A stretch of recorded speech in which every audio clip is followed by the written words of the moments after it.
Welcome back to One Comic Book a Day, where we're covering Action Comics 74 and the second story, Superman's Masters. Yes, this is another story where people are sort of controlling Superman, though that's not true here. They're holding him prisoner. Now, this is not like that story where Lois got a contract signed by Superman that he would do whatever she wanted that fell into somebody else's hands, or any of the stories that sort of happened a decade previously in the Superman comics at this time. About a decade before, they had a few versions of Superman being controlled by people for some reason. I mentioned that in that last video about the contract, but this was a story you saw more pre-World War II, and now it's like 1952 or 3.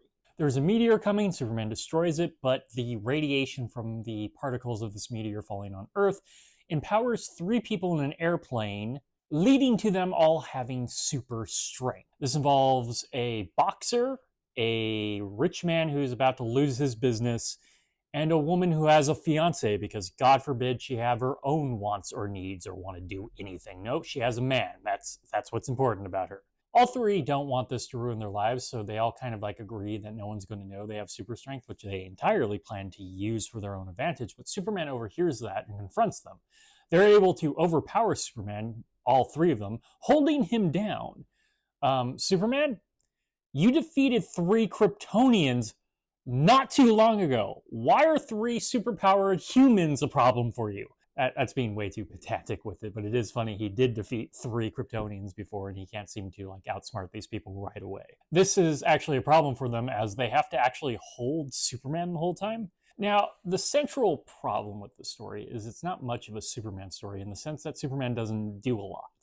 If you were to eliminate Superman from the story, at least 2 of them would have died. That's probably the biggest thing he ends up having to do. He ends up having to save 2 of them because the powers do eventually run out, and they're in a bad place when the powers run out. But even when he tries to convince them otherwise, it doesn't take that much convincing.